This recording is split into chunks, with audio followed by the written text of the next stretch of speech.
Bharatiya Janata party ने पिछले न जाने कितने वर्षों से यहां पर राज किया है, लेकिन क्या मध्य प्रदेश आगे बढ़ा है? क्या मध्य प्रदेश में खुशहाली आ गई है? और जो अखबारों के विज्ञापन हमें देखने को मिलते हैं, आप तो मध्य प्रदेश में हैं, तो स्वाभाविक है यहां पर अखबारों में 2-2 पेज के 3-3 पेज के विज्ञापन देखे होंगे। टीवी पर तो न्यूज के बाद कोई समय खाली नहीं बचता है जहां पर विज्ञापन ना आ जाता हो। और जहां चुनाव नहीं है, उत्तर प्रदेश में भी बड़े बड़े विज्ञापन आ रहे हैं। अंग्रेजी अखबार हो तो अंग्रेजी में विज्ञापन, हिंदी अखबार हो तो 2-2 पेज के विज्ञापन उसमें।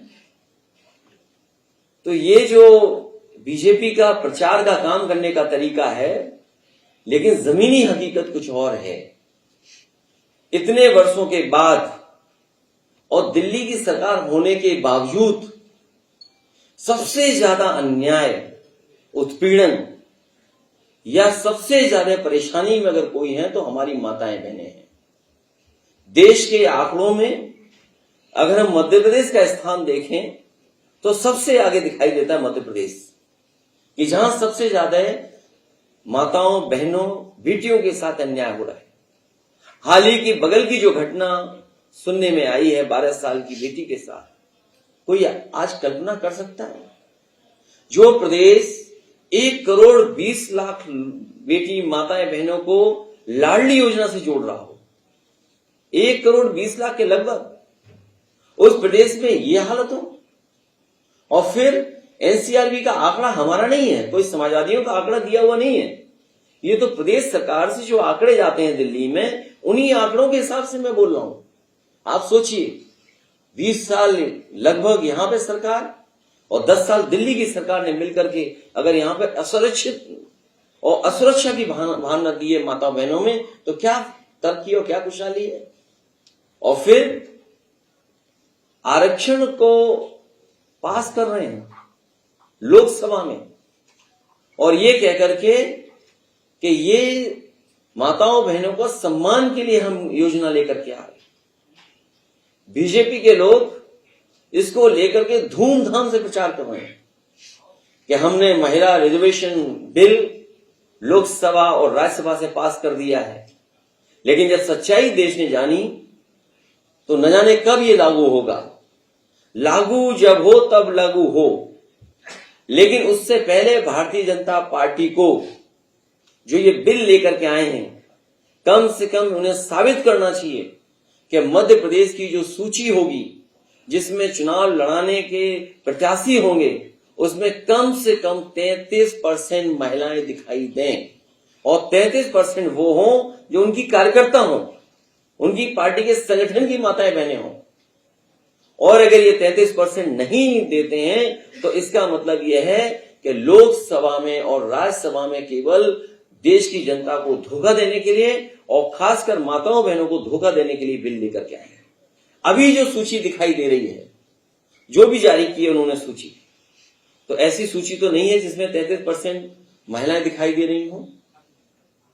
लेकिन समाजवादी पार्टी की कोशिश होगी, जो समाजवादी पार्टी ने पक्ष रखा कि पिछड़े मुसलमान भाई, अल्पसंख्यक, उनकी भी भागीदारी हो, तो समाजवादी पार्टी अपने पार्टी स्तर पर जरूर विचार करेगी कि अगर हमें 20% भी महिलाएं लड़ानी पड़ी तो हम लोग 20% लड़ाने का काम करेंगे। अभी सुनने में आ रहा है कि लाडली योजना का विस्तार हो रहा है, उसमें धन भी बढ़ाया जा रहा है। समाजवादियों का मानना है कि 1000, 1500, 2000 से काम चलने वाला नहीं है हमारी माताओं बहनों का, और खासकर मध्य प्रदेश में। तो इसलिए समाजवादी पार्टी की मांग भी है और हम अपने घोषणा पत्र में भी शामिल करेंगे कि यहां की माताएं बहनें जो गरीब हैं, आदिवासी हैं, पिछड़ी, दलित या किसी वर्ग की हों, उन्हें कम से कम 6000 रुपया मिलना चाहिए। ये सवाल कर सकते हैं लोग कि 6000 कैसे देंगे आप, जब आप रजिस्ट्री में 1% ले रहे हैं रजिस्ट्री कराने में। हमारे प्रदेश में तो रजिस्ट्री फ्री मानिए, नई योजना आ रही है। आपके अगर ब्लड रिलेशन में कोई है तो मामूली पैसा लगता है, आप रजिस्ट्री करा लीजिए। तो 1% भी क्यों यहां? जो बिजली का सपना दिखाया जा रहा है कि देश में, और कहने को ये भी कह रहे हैं कि दुनिया में सबसे बड़ा सोलर प्लांट है। अगर दुनिया का और देश का सबसे बड़ा सोलर प्लांट है तो आखिरकार बिजली क्यों नहीं मिल रही मध्य प्रदेश के गरीबों को, और सस्ती बिजली क्यों नहीं मिल रही? सुनने में तो आता है कि दूसरे प्रदेशों से भी महंगी बिजली मिल रही है, और सोलर प्लांट की बिजली न जाने किन वीआईपी तारों से सीधी दिल्ली जा रही है। मध्य प्रदेश की जनता को नहीं मिल रही। जमीन मध्य प्रदेश के लोगों की, सूरज मध्य प्रदेश के लोगों के जमीन पे आ रहा है, बिजली जो बन रही है सूरज की रोशनी से वो सीधे दिल्ली जा रही है, लेकिन यहां के लोगों को महंगा बिजली का बिल देना पड़ रहा है। किसान की आय दोगुनी की बात की, और दिल्ली के स्तर पे बात की गई कि हम सरकार में आ जाएंगे तो किसानों की आय दोगुनी कर देंगे। मुझे नहीं पता कि गेहूं की खरीद कैसे हुई होगी, या और फसलों की खरीद कैसे रही होगी, धान की खरीद कैसे की होगी, क्या कीमत किसान को मिली होगी। मैं जानता हूं उत्तर प्रदेश में भी किसानों को ये कीमत नहीं दे पाए, और मध्य प्रदेश में भी वही स्थिति है कि यहां भी गेहूं या धान किसी फसल की ये आय दोगुनी नहीं दे पाए।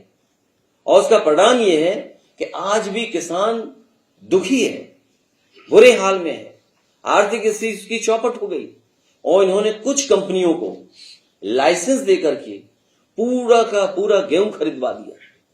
और इसलिए गेहूं खरीदा जा रहा है क्योंकि इधर बाजार में पैक्ड जो आटा है उसकी कीमत बढ़ गई है, पैक्ड जो आटा है उसका बाजार बढ़ गया, बिस्किट का बाजार बढ़ गया, ब्रेड का बाजार बढ़ गया।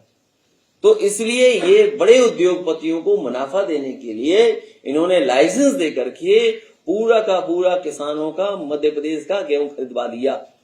न केवल उत्तर प्रदेश मध्य प्रदेश का खरीदा गया, बल्कि हम ये जानते हैं कि बीजेपी उद्योगपतियों की पार्टी है, बड़े लोगों की पार्टी है, इसलिए मध्य प्रदेश का भी गेहूं खरीदवा दिया उन्हीं कंपनियों को, और उत्तर प्रदेश का भी गेहूं उन्हीं कंपनियों को खरीदवा दिया। बड़ा दावा करते हैं कि बेरोजगारी खत्म हो गई। हमारे यहाँ तो मुख्यमंत्री अनएम्प्लॉयमेंट रेट की बात करते हैं। मुझे तो नहीं पता कि यहाँ पर मुख्यमंत्री अनएम्प्लॉयमेंट रेट की या एम्प्लॉयमेंट रेट की बात करते होंगे, क्योंकि बड़े पैमाने पे नौजवान बेरोजगार है। इन्वेस्टमेंट मीट हुई यहाँ पर, इस जगह ही हुई है इन्वेस्टमेंट मीट। G20 का भी आयोजन में देख रहा हूं, झंडे, दुनिया के झंडे जो लगे थे उनका रंग उतर गया है, और रंग इसलिए उतर गया कि वो देश कुछ देख ही नहीं गए अपने देश को, न कोई इन्वेस्टमेंट आया होगा, तो अब उसी बहाने से उनका रंग उतर गया है। इन्वेस्टमेंट तो आया नहीं, जब इन्वेस्टमेंट नहीं आया तो झंडों का रंग भी उतर गया। तो हर वर्ग के लोग आज दुखी हैं, और मध्य प्रदेश में परिवर्तन होना तय है। इस परिवर्तन में इंडिया गठबंधन में समाजवादी पार्टी के लोग साथ हैं, और हमें उम्मीद है कि समाजवादी पार्टी पूरी जिम्मेदारी से और अपने निष्ठावान कार्यकर्ताओं को लेकर के चुनाव लड़ेगी। पहले से ज्यादा सीटें समाजवादी पार्टी जीतने जा रही है।